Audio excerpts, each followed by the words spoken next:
Alright Reds, welcome back to Go Anfield. Pull up a seat because we've got a massive show for you today. Look, the festive period is over, but the drama at AXA is just eating up. We're standing at a proper crossroads, aren't we? Today, we're diving into 4 massive stories that are going to define our season and potentially the next few years under Arne Slot. First off, we've got the latest team news ahead of the Leeds clash, and trust me, the treatment room is looking a bit crowded, but there's one massive boost that's going to change the dynamic in the middle of the park. Then, we're talking future. 2 of our defensive pillars are at the centre of some serious contract talk. Will they stay, or is the era shifting? But that's not all. There's a bit of a Scouse Italian mystery brewing with Federico Chiesa. Is it a dream turned sour, or just a slow burner? And finally, we look at the hunt for fresh blood. We've got our eyes on 2 powerhouses from the capital to fix our defensive woes. One is the obvious choice, but the other, he's a proper speed demon that Carragher's already raving about. You won't want to miss who we're prioritising. Before we get stuck into the nitty-gritty, do us a massive favour and smash that subscribe button. Why? Because here at Go Anfield, we don't just read the headlines, we live and breathe the LFC culture. If you want the truth from the heart of the city, with no fluff and all the passion, you're in the right place. Join the family, never miss a beat of the Reds journey. Right then, let's get into the thick of it. New Year's Day at Anfield. It's supposed to be a time for hangovers and resolutions, but for Arne Slot, it's a proper headache. We're hosting Leeds United, and if you remember that 3-3 draw at Ellen Road back in December, you know they aren't coming here to make up the numbers. They're aggressive, they press like mad, and they've got Calvert-Lewin banging them in for fun lately. But here's the reality check. Our squad is looking a bit thin, isn't it? We're heading into 2026 with a massive Mo Salah-shaped hole in the team while he's away with Egypt. Then you've got the long-term heartbreakers, Alexander Isak out with that leg fracture just as he was finding his feet, and young Giovanni Leone done for the season. It's rough Reds. Even Joe Gomez and Wataru Endo are likely watching this one from the stands. Slot's been forced to look at the kids, and while the likes of Rion Gumahar and Trey Ione are exciting, you don't want to be relying on the academy for every festive fixture. However, and this is a big however, we've got a massive boost. Dominik Szoboszlai is back. He missed the Wolves win through suspension, and God did we miss that engine of his. With Szoboszlai back, we get that Gerrard-esque energy, that ability to carry the ball from deep and smash one in from 30 yards. He's the art piece, isn't he? Slot needs him to dictate the tempo, because if we let Leeds get a foothold like they did last time, it'll be a long afternoon. And watch out for Ibrahima Konaté. The big man is 1 yellow card away from a ban. He needs to keep his head, because we can't afford to lose him now. Especially not when the future of our backline is currently being thrashed out in the boardroom.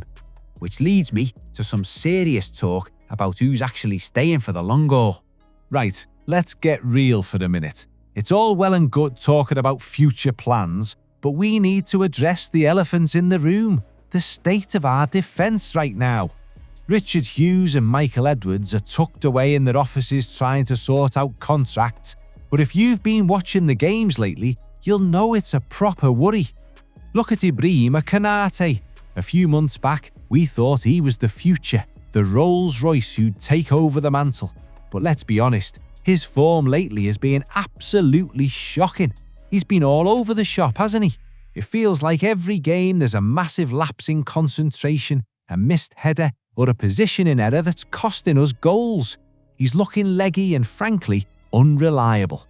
The club is still pushing for a renewal because his contract is creeping towards 2026. But the fans are starting to ask, is he actually the man we can depend on? Arne Slot has a massive job on his hands to get Ibu's head back in the game, because at this rate, a big new contract feels more like a gamble than a reward. We need a titan at the back, not a liability. Then you've got Andy Robertson. Our Scottish legend is 31 now, and you can see the miles on the clock, can't you? He's still got that fight, that Scouse heart from Glasgow, but the consistency isn't what it used to be. With the club looking at the long term, the talks around his extension are tricky. Do we keep him for his leadership while his pace drops, or is it time to be ruthless? The backline that won us everything is looking a bit fragile, and the hierarchy knows they can't afford to get these contract calls wrong. It's a tense time at the AXA, with players fighting for their futures while their form is dicking. And speaking of fighting for a place, there's one lad who came in with all the hype in the world but is currently stuck in the shadows.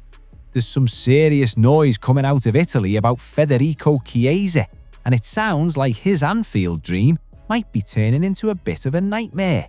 When we snapped him up from Juventus for a bit of a bargain, we all thought, blimey, if Slot can get him fit, we've got a world beater on our hands. But fast forward to now, and the reality is looking a bit grim, isn't it? The stats don't lie, Reds. Since he touched down in Anfield back in August 24, he's only started 7 out of 32 games. 7! That's not what anyone expected. He finally got a nod against Wolves last week, but let's be honest, it only happened because Mo's away at the AFCON, and the injury list is as long as the Mersey. He put a shift in, but Slot hauled him off after an hour. It's clear as day that he's still way down the pecking order. He's got the talent, we know that, but he looks like he's playing catch-up with the pace of the Premier League every single time he steps on the pitch. And here's where it gets spicy. The whispers from Italy are getting louder. Juventus, the club that basically told him he wasn't wanted under Thiago Motta, is reportedly sniffing around for a cheeky loan deal to bring him back to Turin this January. Chiesa himself has been a pro, saying he wants to fight and never say never about a return to his homeland. But you have to wonder, does he really want to spend the best years of his career as a backup, or is he eyeing a return to a place where he's the main man? It's a massive dilemma for the club. Do we keep him for squad depth while we're thin, or do we cut our losses and let him find his spark elsewhere?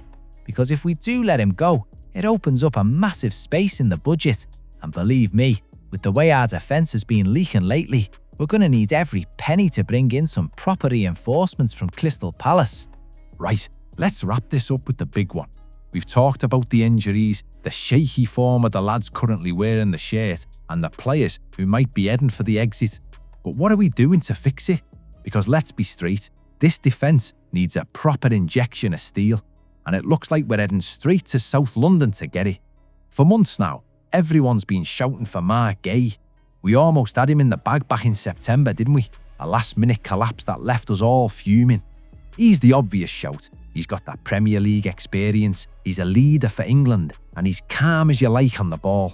But with Palace reportedly demanding a king's ransom, upwards of 40 million even in 2026, the club is starting to look at his partner in crime at Selhurst Park. Enter Maxence Lacroix. Now this lad is starting to get people in the city very excited. Even Cara's been singing his praises lately. Why? Because the Frenchman is a proper speed demon. While Gay is about reading the game, Lacroix is about recovery. He's got that raw, immense pace that allows a team to play a high line without getting caught out. Imagine him alongside a peak Van Dijk. It'd be like having 2 Ferraris at the back. Stephen Warnock's already called him sensational. And honestly, he might just be the tactical fit Arne Slot is crying out for to stop the rot we've been seeing lately. Whether it's the leadership of Gay or the lightning pace of Lacroix, one thing is certain. The hierarchy knows the current situation isn't sustainable. We're at a point where we can't just patch things up with academy kids and hope for the best. We need a statement signing this January. It's a massive month ahead for the Reds, isn't it? From the battle with Leeds to some season-defining calls in the transfer market. We'll be here covering every single second of it. So what do you reckon? Is it time to cash in on Chiesa and bring in one of the Palace boys?